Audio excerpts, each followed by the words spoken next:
New normal adalah digital world. Tata kelola dunia yang baru adalah dunia digital. Digital ekonomi, digital payment, digital living. Kita juga semua tahu bahwa kaum milenial, generasi Z, dan generasi di bawahnya adalah generasi terkoneksi dengan digital atau disebut Gen Z, generasi connected. Saat ini, 60% populasi di Indonesia adalah mereka yang berusia di bawah 40 tahun. Dan kepada kalian, saat ini saya ingin berbicara. Sahabat muda, ini adalah era kalian. Saya dan kami yang berusia di atas 50 tahunan adalah generasi pengantar. Kami adalah generasi perantara. Kami harus mengantar Anda terbang. Take off segera. Dosa saya kalau menghalangi kalian untuk tidak cepat-cepat mengendalikan dunia ini. Salah saya kalau menunda kalian untuk bisa menjalankan apa yang kalian miliki, yaitu potensi menjadi yang terdepan. Selama 3 tahun ke depan, inilah masa yang sangat penting. Kalian harus menguasai ekonomi digital secara mumpuni. Kita melihat sebentar apa yang terjadi dalam The Tale of Two Countries. Kedua negara Amerika dan Tiongkok yang sedang berperang, yang ditunggangi para globalis. Secara militer,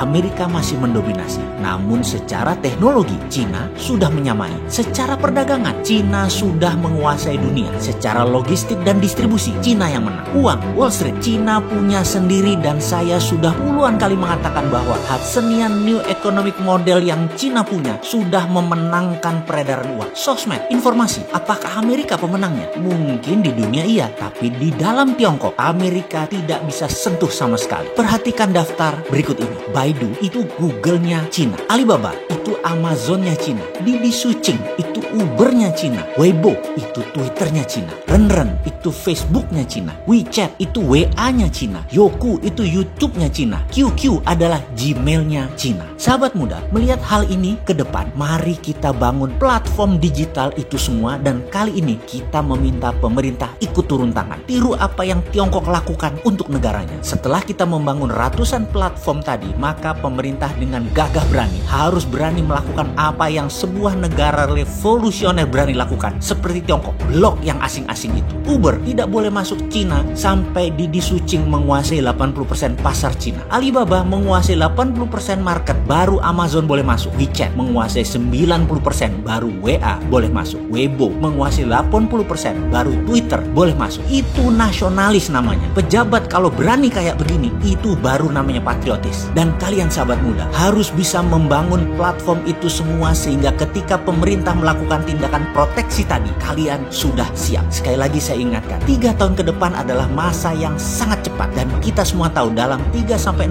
bulan ini saja kalian bisa membangun semua platform tersebut. Kemudian di semester 2 tahun ini juga, tahun 2020, mulailah jalankan platform-platform tadi, sehingga secara sederhana bisa dikalkulasi di tahun 2022 ketika 80% 5G sudah menjadi platform komunikasi, ditambah aplikasi sosmed beragam tadi sudah menjadi milik bangsa, Indonesia sudah menjadi negara digital. Itulah new normal, itulah tatanan dunia baru di tahun 2022. Digital world, dunia digital. Kita siap dengan digital ekonomi, kita siap dengan digital living. Satu langkah lagi bagi generasi milenial dan generasi Z. Di tahun 2023, mulailah bersiap untuk masuk era baru, digital politik. Disinilah saya pribadi dan beberapa sahabat saya yang usianya di atas 50 tahunan ingin menitipkan pesan. Wahai kalian, ambil alih dengan elegan semua hal digital mulai saat ini hingga seterusnya. Pastikan pemimpin bangsa ini ke depan usianya di tahun 2024 adalah mereka yang usianya di bawah 50 tahun. Usianya di bawah 45 tahun kalau perlu pejabatnya. Juga pastikan darah baru segar. Jangan yang itu-itu lagi. Jangan orangnya yang namanya yang kita kenal yang itu-itu lagi. Kalau mereka juga pasti masih ada campur tangan penguasa lama. Generasi kalian yang milenial adalah pemimpinnya. Lupakan manusia pendosa semacam saya ini. Lupakan mereka yang terus ingin berkuasa walaupun ternyata tidak membuat bangsa dan negara ini lebih baik. Sekali lagi, jadikan hanya sebagai referensi nasihat-nasihat kami ini. Bukan jadikan dewa kata-katanya atau pelajarannya untuk generasi kalian. Saya hanya akan membuat 1000 video cara cerdas bernegara. Dan kalian sahabat muda harus belajar lagi dengan ribuan literatur dunia terbaru.